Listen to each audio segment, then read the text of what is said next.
Okay, you guys, I wanted to do another video for the night um, because, like I said, I'm wanting to help young women to try to guard their hearts, protect themselves, and things like that. But for sure, what I can talk about what a good man is and what a good man does, and the qualities of a good man. And when you look for the qualities of a good man, a bad man's not going to have them, or at least whatever he's trying to pretend to be, it's not going to last. But either way, you can be a good person. You don't need God to be a good person. You don't need religion to be a good person or anything. Like I said, as human beings, man or female, we should be striving to be decent people, Accomplish your goals, do your dreams, have your free will. But that doesn't mean you have to use, abuse, coerce, deceive, lie, step on other people in order to do it. You know what I mean? Like I said, good people get far in life. You don't have to steal, kill, hurt people. And a lot of people out here, and it's not normal when you do those things. It's not normal. That's not you making it to the top. That's not you being the survival of the fittest. None of those things. These people, like I said, they have problems. They're predator-type personalities. This is normally not like a one-time thing in which someone's using or taking advantage of someone. Many times this is in someone's personality, and they are doing this to numbers of people, everyone they come across, everybody they meet, doing what they have to do to get what they want, taking it by force if they have to. Like I said, I'm a law enforcement major, if no one knew. So when I encounter different people with these different types of personalities, I take it very seriously because I know how far things can go in regards to someone trying to get what they want at what cost, though. You know what I mean? So there's like victimless crimes and there's victim crimes, and in the world of emotions, there's many crimes. You know what I mean? But like I said, some things you aren't able to protect people from. Sometimes people get hurt. You might not be interested. You might have the desire to be with them anymore. Those are all normal things. But when people are going around hurting people, lying, I'm married. Oh no, but I won't tell her I'm married. I'm doing what it takes to do this. I'm cheating, lying on my wife, my girlfriend, sneaking around with my family's back, doing this to my kids. You know, these different things are not normal. And many times in which someone is old and they're grown and they're doing these different things and they still have these different, some people view it as immature. Like I said, when you're an adult and you're doing this as a lifestyle choice, taking advantage, coercing people, cheating people, you have a problem. You really have a problem. In the criminal justice system, you see a lot of different types of personalities filtering in, coming in, you know what I mean, in which people are choosing with clothing. It can get very extreme, very extreme. But like I said, that's why it's to be taken very seriously, very seriously. I've grown to know and learn that you can't believe everything someone tells you. And sometimes it's not enough that those around that person are confirming the same thing. Because like I said, if someone's living a facade, they're putting up a lie for someone. A lot of times now I've learned they're painting the lie for everyone. So you thinking that, okay, God, well, I'm the only one being lied to. I'm going to find out. Someone's going to tell me. Someone knows. No one might not know. You know what I mean? And then, like I said, people don't speak up and they don't say anything, then no one ever knows. Never knows. So like I said, I did what I could in a situation with a pastor who was trying to court me but just really wanted sex from me. I reported, not reported, you know what I mean, but I talked to someone, another minister, who knew him, who he had put in my life, and I told her what and how he was acting. And, you know, like I said, she was devastated and disappointed too, because she was also starting to experience the fact that what this person's saying is not adding up. It's not adding up. You know what I mean? How can you say you want to marry this woman, she is the love of your life, all this other stuff, and all of a sudden like this, you're not interested in her?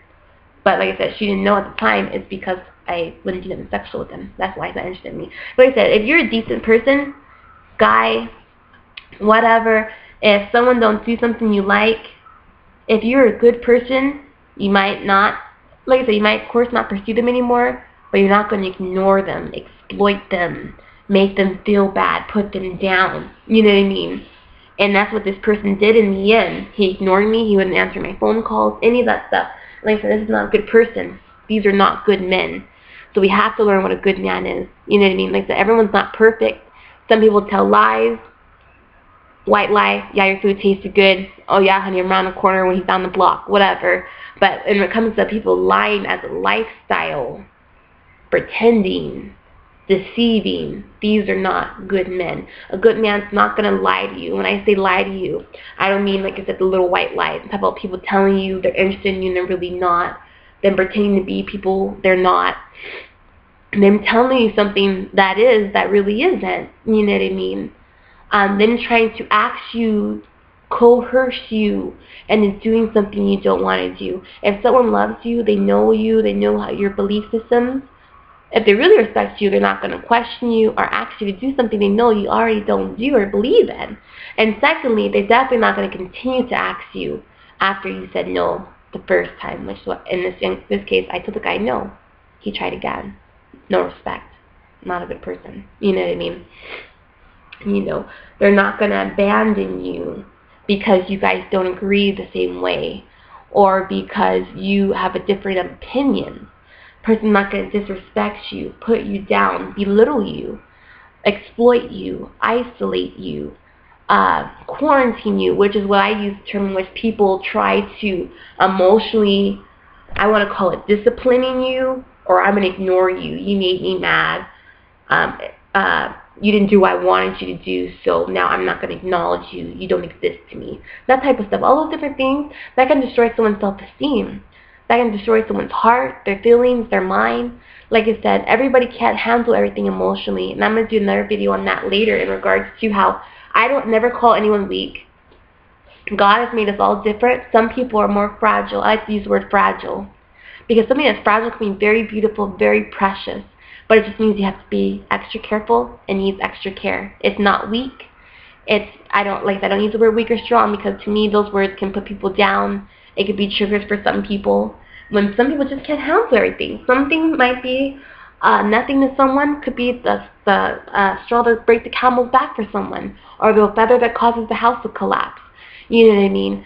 So I have just grown to be very sensitive. Like I went through my own different issues with people and emotions, being up and down and people disregarding me, and I just really make sure I take very good care, which I always did, but even more so knowing what I've gone through. I don't put people in situations to belittle them, that they feel disrespect, unacknowledged, unappreciated, anything. And I think that's just a good thing to do as a person, not as a Christian or any type of religious standing, because you know the Bible says treat people as you want them to treat you. Paraphrase, basically. Don't do something to you. Don't do something to someone else you would not want done to you.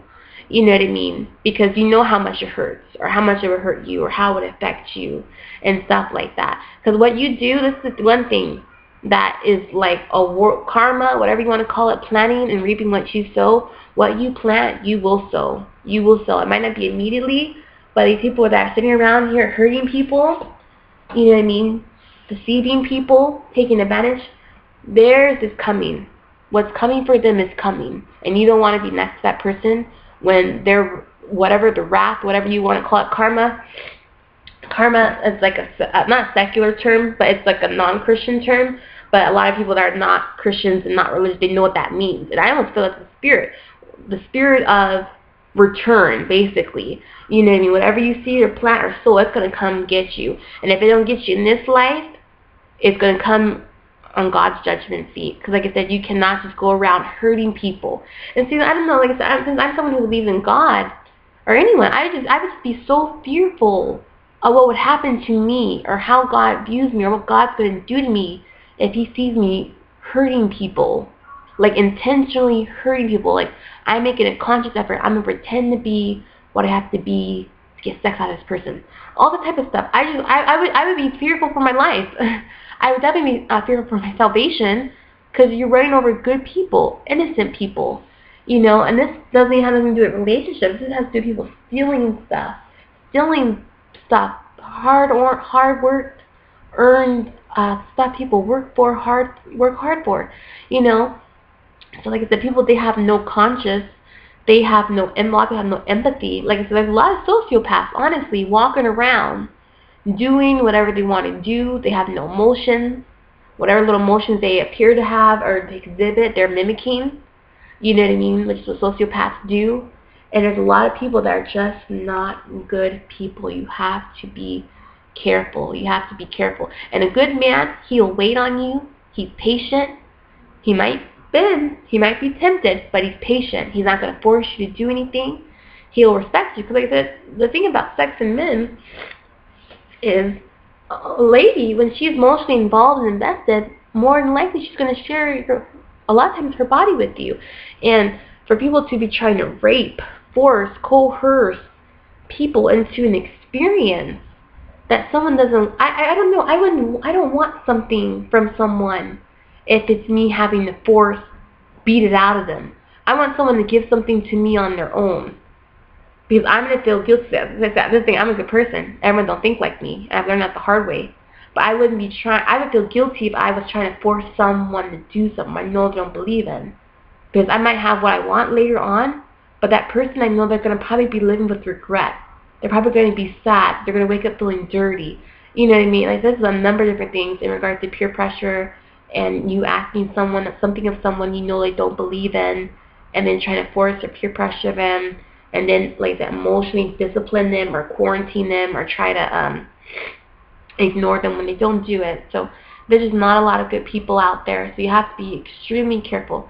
But like I said, everyone's not like this. Everyone's not like this. Like I said, a lot of people nowadays are so honest and open with their lifestyle. If you're not something they're looking for, they'll let you know, or they'll just move on. They won't try to take advantage of you or use you and then belittle you because you didn't do what they wanted you to do. So my faith is not totally gone in people. I'm just temporarily damaged. I know this too shall pass. And like I said, just venting with you guys now has helped me. Because like I've talked to my family, my friends, people that know this guy, and it was just very emotional for me. But I'm using this experience. I'm going to God get the glory in this. I'm going to try to make it that some good comes out of this. That this can be a learning and a lesson for others. Like, I learned something, but honestly, I do not think the pain I went through was equivalent to what I learned. Because everything I was trying to implement in regard to safeguarding myself, I already had learned in the past.